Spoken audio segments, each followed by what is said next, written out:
సనాతన ధర్మం ఎత్తుకున్నాడు. నిన్నటిదాకా దేవుడు లేడన్నవాడు ఇవాళ సనాతన ధర్మం ఎత్తుకోవడానికి కారణం అదే. ఆయనకేం తెలుసు ఉదయనిధి ఎందుకన్నాడు ఏమిటో. ఉదయనిధి అన్న సనాతన ధర్మం గొడవ వాళ్ళది 67 ఏళ్ళ 1958 నుంచి జరుగుతున్న గొడవ అది. ఆ పోరాటం అది, ద్రవిడ పోరాటం అది. బ్రాహ్మణుల యొక్క ఆధిపత్యం, సనాతన ధర్మం పేరిట బ్రాహ్మణులు ఆధిపత్యం చేస్తున్నారు సమాజంలో. ఆ బ్రాహ్మణుల ఆధిపత్యం నుంచి బయటపడాలి, సమానత్వం కావాలి అనేది వాళ్ళ పోరాటం. ఆ పోరాటం గురించి నీకేం తెలుసు అని సనాతన ధర్మం గురించి మాట్లాడతావు? నీకేం తెలుసు సనాతన ధర్మం గురించి? ఆ సనాతన ధర్మంలో 3 పెళ్లిళ్ళు లేవు, విడాకులు లేవు. ఇవన్నీ నీకు బేసిక్గా your unfit to be Sanatani కదా. ఇవన్నీ ఉన్నాయి. ఎందుకు మాట్లాడుతున్నాడు అంటే బీజేపీ గుడ్లు బుక్స్ లో కంటారు. బీజేపీకి కూడా అది కావాలి, బీజేపీకి కూడా ఒకళ్ళు కావాలి కనుక పవన్ లాక్కుంటానికి వాళ్ళు పవన్ సంఖలో చేరడానికి ట్రై చేస్తారు. ఇవన్నీ రాబోయే కాలంలో ఒక 6 నెలల టైం మ్యాక్సిమం. ఈ ఈ ఇయర్ ఎండింగ్ లోపే ఇద్దరి మధ్య ఒకళ్ళు రావడం గ్యారంటీ. అది గ్యారంటీ అవుతుంది. అది రాకపోతే పవన్ కళ్యాణ్ క్లోజ్ చాప్టర్. ఎందుకంటే పవన్ కళ్యాణ్ రేపు 2029 ఎన్నికల్లో కూడా ఈసారి చంద్రబాబుకి ఇయ్యండి అన్నట్టు రేపు లోకేష్కి ఇయ్యండి అన్నాడు అనుకో, ప్రజలు నవ్వుతారు. ప్రజలు నువ్వే మనిషి నువ్వే నవ్వుతారు. కనుక నాకు ఓటు ఇవ్వండి నేను సీఎం అని అడగాలి. అతను అడిగితే అతని లైఫ్, లేదంటే రాజకీయ లైఫ్ లేదు. అది అడగాలి. అడగాలంటే చంద్రబాబు అడగనివ్వడు. చంద్రబాబు దాటుకుని వెళ్ళాలి. చంద్రబాబు దాటుకుని వెళ్ళాలంటే గొడవ పడాలి, తప్పదు. అదే జరగబోతుంది. అది జరగబోయే తొందరలో అదే. నిజంగా తిరుమల లడ్డు అనేది కూడా తెలుగుదేశం పార్టీ కేవలం డైవర్షన్ పాలిటిక్స్ లో భాగమైనా, లేదంటే మత రాజకీయాలు అంటే ఎట్లాగో నార్త్ లో ఉన్నాయి, బట్ ఇప్పుడు సౌత్ లో కూడా ఎంటర్ చేయాలన్న ఉద్దేశం బీజేపీ ప్లానా, లేదంటే ఇక్కడ వీళ్ళ డైవర్షన్ ప్లాన్? రెండిట్లో ఏంటిది అసలు correct? Chandrababu diversion politics. Chandrababu ఇప్పుడు కూడా ఒక దెబ్బకి 2 పెట్టాలి అన్నట్టు ప్లాన్ చేస్తాడు. ఒక డైవర్షన్ పాలిటిక్స్ చేసి దాన్ని పవన్ కళ్యాణ్కి అంటగట్టాడు. పవన్ కళ్యాణ్ ఆవేశపడు కదా, ఇమేష్గా నువ్వు మాట్లాడేది బ్రదర్ అనేసి ఉంటాడు. ఇది ఖచ్చితంగా ఈ విషయాలన్నీ మాట్లాడితే బెటర్, నేనే కాదు నువ్వు మాట్లాడాలి అని మనాడికి ఎమోషన్గా దిగిపోయాడు. సో 2 రకాలుగా ప్రయోజనం అతనికి. ఒకటి డైవర్షన్ అయింది, రెండోది బీజేపీకి గుడ్ బుక్స్ కావాలి చంద్రబాబు కూడా ఇప్పుడు ప్రస్తుతం. ఎందుకంటే తన కేసులు ఆల్రెడీ స్కిల్ డెవలప్మెంట్ లో అటాచ్ చేశారు. సో వస్తున్నాయి, బయటకు వస్తున్నాయి. సో తొందరలో అన్ని బయటకు వస్తాయి.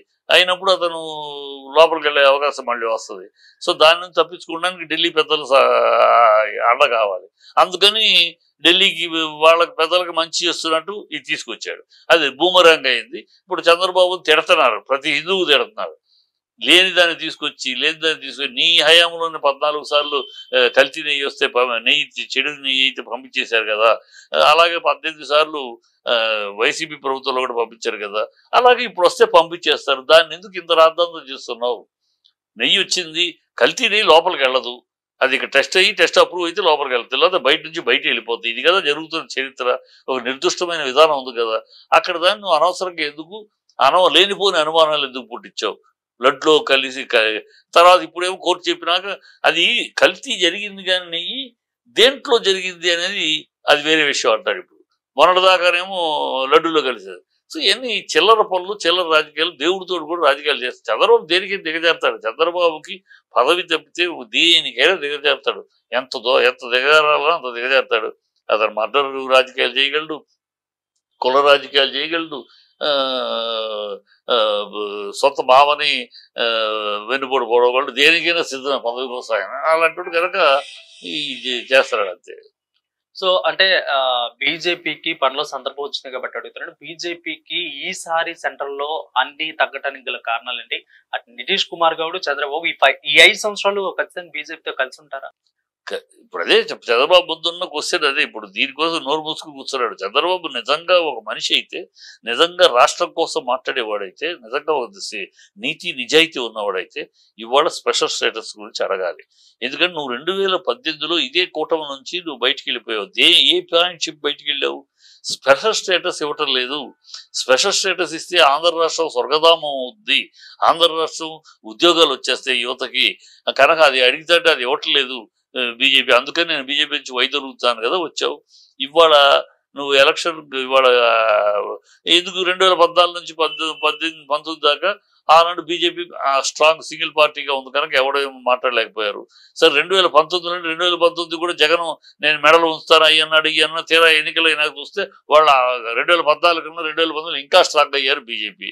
సో వాళ్ళ దగ్గర మాట్లాడే ప్రయోజనం అది కూడా చెప్పేశాడు. మాట్లాడి అడిగి ప్రయోజనం లేదు, మన మీద ఆధారపడే ప్రభుత్వం కాదు, మనం కనుక వాళ్ళు ఆల్రెడీ నో అని చెప్పేశారు కానీ పార్లమెంట్లో ఇక మనం పోరాడే ప్రయోజనం లేదని చెప్పేది. ఇవాళ ఉన్న పరిస్థితి ఏంటి? ఇవాళ మన ఎంపీల మీద ఆధారపడి ఉంది కేంద్ర ప్రభుత్వం. ఇది బ్రహ్మాండమైన గోల్డెన్ ఆపర్చునిటీ. ఇవాళ మనం డిమాండ్ చేసి కమాండ్ చేసి స్పెషల్ స్టేటస్ తెచ్చుకోవాలి. లైఫ్ లో వచ్చిందో రాదో తెలియదు, ఇప్పుడు మాత్రం వచ్చింది. ఇప్పుడు ఖచ్చితంగా మనం అడిగి డిమాండ్ చేసి కమాండ్ చేసి తెచ్చుకోవాలి అవకాశం. ఇప్పుడు నవ్వరు ఇప్పుడు తెచ్చుకోకపోతే ఇంకెప్పుడు రాదు స్పెషల్. ఇప్పుడు మనం మాట్లాడాలి కదా, నోరు తెరవడెందుకు? చంద్రబాబు నోరు ఇప్పడెందుకని? స్పెషల్ స్టేటస్ గురించి నోరు ఇప్పడు. వైజాగ్ స్టీల్ ప్లాంట్ ప్రైవేట్ అవుతా ఉంటే దానికి ఎన్నికలప్పుడేమో మా ప్రాణాలు అడ్డేస్తాం, మా అడ్డేస్తాం, అడ్డేస్తాం గుడ్డు మాట్లాడారు పవన్ కళ్యాణ్ చంద్రబాబు. ఇవాళ మాట్లాడరు. అక్కడ 5 ఫర్నేసులు 4 ఫర్నేసులు ఆల్రెడీ క్లోజ్ చేశారు. ఆల్మోస్ట్ అది అయిపోతుంది, ప్రైవేట్ పరణ అయిపోతుంది. నోరు ఇప్పరు, నోరు మాట్లాడరు. స్పెషల్ స్టేటస్ గురించి అడగరు, మాట్లాడరు. వైజాగ్ రైల్వే జోన్ గురించి మాట్లాడరు. అది ఒక మాట చేస్తామన్నారు, చేస్తామని 10 ఏళ్ళుగా అంటున్నారు కదా. అదే మాట త్వరితగా దాన్ని క్లారిఫై చేస్తామంటున్నారు. చేస్తామని అవుతుంది. ఇప్పుడు నువ్వు గట్టిగా నిలదీయాలి. ఇప్పుడు మన మీద ఆధారపడద్దు ప్రభుత్వం. ఇప్పుడు నిలదీస్తే ఇంకెప్పుడు చేస్తారు? చెయ్యడు. ఎందుకు చేయడు? నీకు అక్కడ నువ్వు స్కిల్ డెవలప్మెంట్ కేసులో నువ్వు ఉన్నావు కనుక చెయ్యవు. ఇది దౌర్భాగ్యం జరుగుతుంది. రాష్ట్రం కోసం అతను మాట్లాడేది వాడు స్పెషల్ స్టేటస్ గురించి అడగాలి. మరి వైజాగ్ అక్కడేమో నితీష్ కుమార్ శుభ్రంగా తనకి 1,00,000 కోట్లు అడిగాడు. ఆల్రెడీ 80,000 కోట్లు తీసుకున్నాడు. ఇంకా మిగతా అడుగుతున్నాడు, స్పెషల్ స్టేటస్ కూడా అడుగుతున్నాడు. అతను డిమాండ్ చేస్తాడు, అదే వెళ్ళిపోతారంటున్నాడు. ఇప్పుడు ఈ పరిస్థితుల్లో చంద్రబాబు కంటిన్యూ అవుతాడా? కంటిన్యూ అయితే ప్రజల ముందు భద్రం అయిపోతాడు. లేదంటే అడగాలి. అడిగితే కాంగ్రెస్ వాళ్ళు రెడీగా ఉన్నారు. ఇప్పుడు రాజకీయాలు ముఖ్యమా, రాష్ట్రం ముఖ్యమా? కాంగ్రెస్ వాళ్ళు రెడీగా ఉన్నారు. నువ్వు మాకు సపోర్ట్ చెయ్యి, నితీష్ కుమార్, చంద్రబాబు మీరు మాకు సపోర్ట్ చేయండి. సపోర్ట్ చేస్తే మేము స్పెషల్ స్టేటస్ ఇస్తాం. స్పెషల్ స్టేటస్ ఇవ్వమనేది కాంగ్రెస్ పాలసీ కానీ వాళ్ళ బీజేపీ పాలసీ కానీ మా పాలసీ కాదు. మేము ఇస్తాం స్పెషల్ స్టేటస్, మీరు నాకు మద్దతు ఇవ్వండి అని అడుగుతున్నారు. మరి నువ్వు రాజకీయాల కోసం, నీ కేసుల కోసం ఇక్కడే ఏలాడతావా? లేదు రాష్ట్రం కోసం నాకు స్పెషల్ స్టేటస్ ఎవరిస్తే వాళ్లే నాకు అని రాష్ట్రం కోసం వెళ్తావా? చంద్రబాబు ముందున్న ప్రశ్న. చంద్రబాబు ఏం చేస్తాడో చూడాలి. చంద్రబాబు తన సెల్ఫ్ ఇంట్రెస్ట్, తన సొంత తన ప్రాబ్లం కోసం చూస్తాడా, రాష్ట్రం కోసం చూస్తాడా?